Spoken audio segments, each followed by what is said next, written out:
My name is Marty Hackett, and I'm the Community Center Manager here at Mount Carmel Health, Wellness and Community Center. Been here for about 3 years, so I got here just a little after we started doing business. Over here on my right-hand side, we have the actual Mount Carmel Church. The church itself was built in 1907, and then about 20-some years later, they built this building, which is the music hall. So I'd like to show you the inside, so let's go on inside.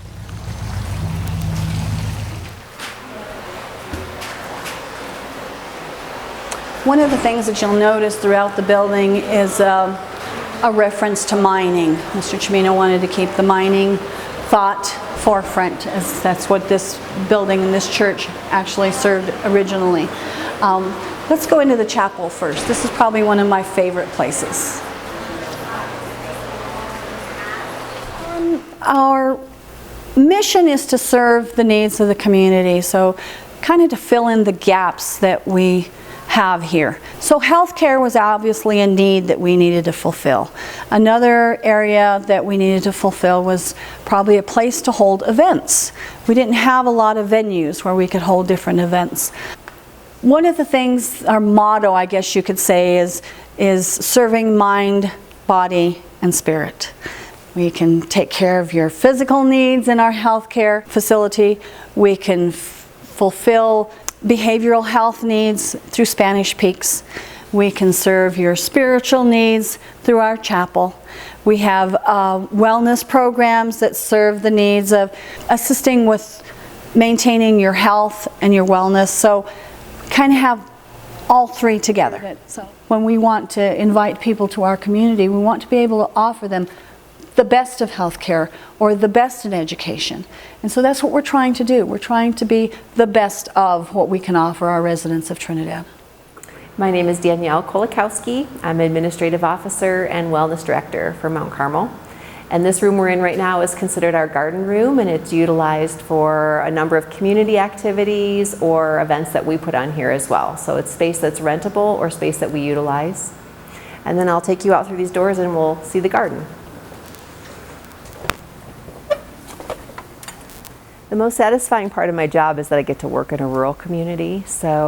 And because I get to work in an integrated site that has behavioral health care, it has primary care, wellness and prevention programs.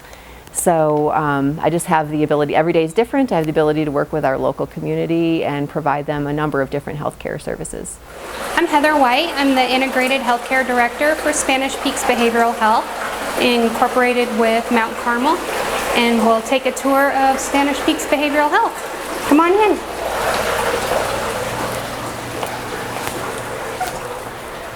This is our waiting room area. They'll check in at the front of the office and then come down here. We have our clinicians.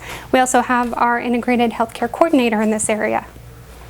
We also do health telepsych a couple days a week in one of the offices.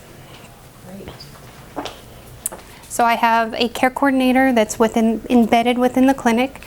She works with shared patients between the Mount Carmel medical side and Spanish Peaks behavioral side.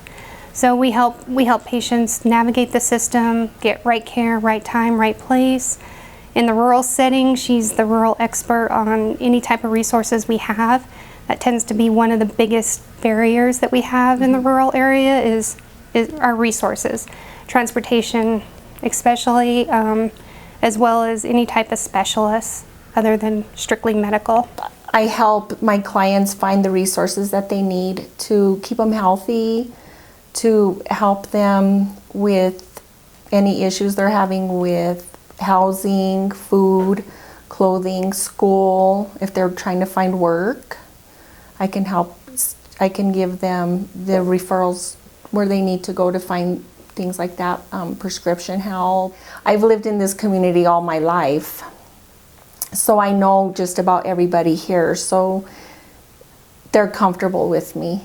They know me as a person, not just in the clinic, but out in the community as well. This is where we have our telepsych, especially in the rural setting. Finding a psychiatrist and provider to actually be here in person is tough.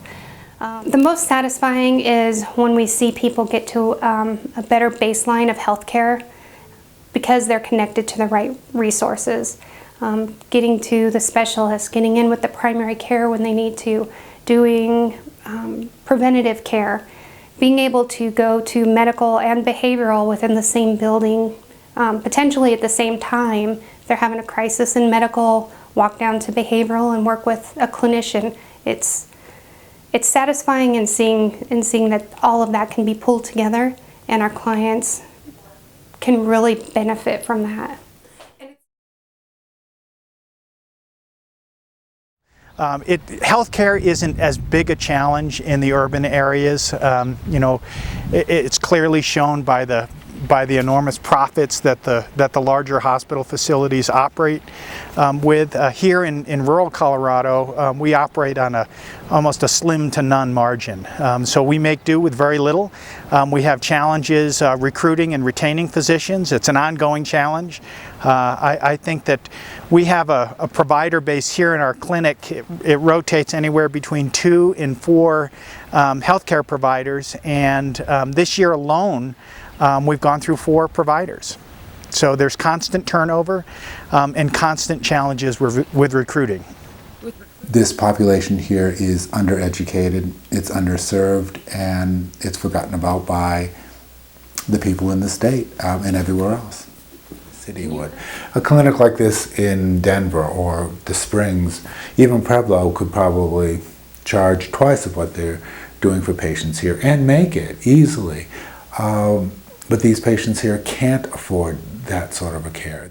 Honest to goodness, the biggest barrier is quite simply reimbursement rates. Reimbursement rates in rural Colorado, they may be adequate in urban areas, but in rural Colorado, where you have to do more with less, it's a challenge. Many of our costs are, considerably more expensive here in rural Colorado.